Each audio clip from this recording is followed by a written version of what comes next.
Баршаңызға қайырлы күн, құрметті оқырмандарым. Бүгін осындай қызық, әдемі, дастарханға сүп-сүйкімді болып тұратын печенье жасайтын боламыз. Бар болғаны 10 минут уақытыңызды алады. Жаңа жылдық дастарханға өте керемет болады.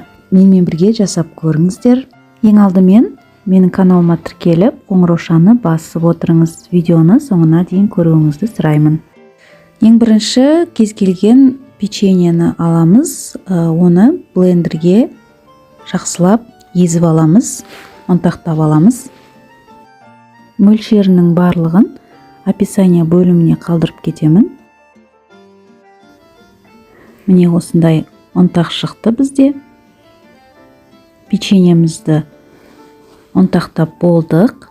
Ендігі кезекте осындай орехтарды алып, оны да жақсылап ұнтақтаймыз. Ұнтақтағанда орехты қатты ұнтақтамаймыз, шамалы ірілеу болған дұрыс. Печенье мен орехты араластырып, енді оның үстіне вареный сгущенкамызды құямыз. Қасықтың көмегімен жақсылап араластырамыз. Өте оңай. Қамыр илеп әлек болмаймыз. Барлығы дайын заттардан жасалады. Міне осындай қамыр шықты бізде.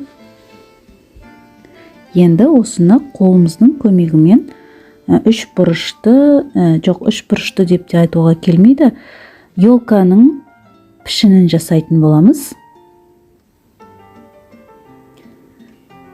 Міне осындай әдемі пішіндер жасап шығамыз. Екіншісін көрсетіп жатырмын сіздерге. Енді осындай магазинде сатылатын таңғы ас хрутканы аламыз. Шоколадты түрде болғаны жақсы. Осылай жабыстырып шығамыз. Елка тәрізді етіп, осылай шамалы жоғарға қарай қиғашынан жабыстырып шығамыз.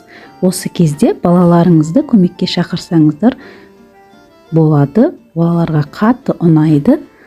Барлық хрутканы осылай жабыстырып болғаннан соң үстіне қант ұнтағын себеміз. Міне ендігі көрінісі енді әдемі болып шықты.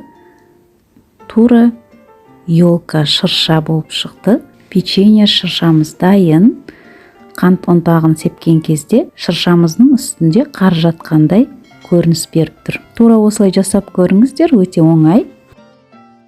Сіздерге видео рецепт ұнаған болса, поделицаны басып, WhatsApp желісіне таратып қоюларыңызды сұраймын.